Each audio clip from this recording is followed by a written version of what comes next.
We have been operating in this virtual pandemic-oriented state since most of us, the beginning of March, middle of March.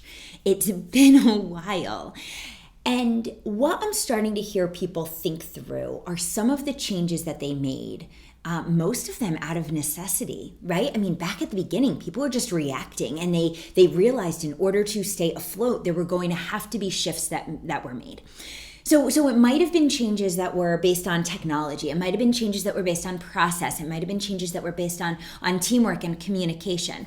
All of these things integrated into a change in how we work, a change in how we do what we do. What I want you to start thinking about, what I want you to intentionally consider, is what are the changes that you made? You, your family, your team, your coworkers, what are the changes that you made or that you saw being made that you want to make sure continue as you move forward? It's easy as things start to go back to normal, as you get back to your office, as things open up, it's easy for things to just fall back to the way that they always were. That might be healthy in some ways, but I want you to think about what you've learned. I want you to think about what has changed, and I want you to think about what has been positive about that you want to shift up.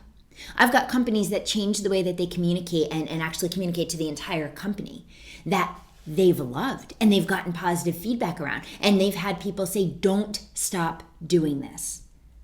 I don't care if we're all in the office again at one point, I want you to continue this. I've got a company who shifted the way that they have their reporting structure, and you know what? It has benefited them over and over and over and over again. They will not go back to the way that they were before. So I want you to think about what has changed, what has shifted, that you want to make sure you maintain as you move forward. Because if you're not intentional about it now, you're not going to keep making it happen. It's easy to slide back into the way things always were. It's going to be up to you to make the call of how you're going to maintain those changes.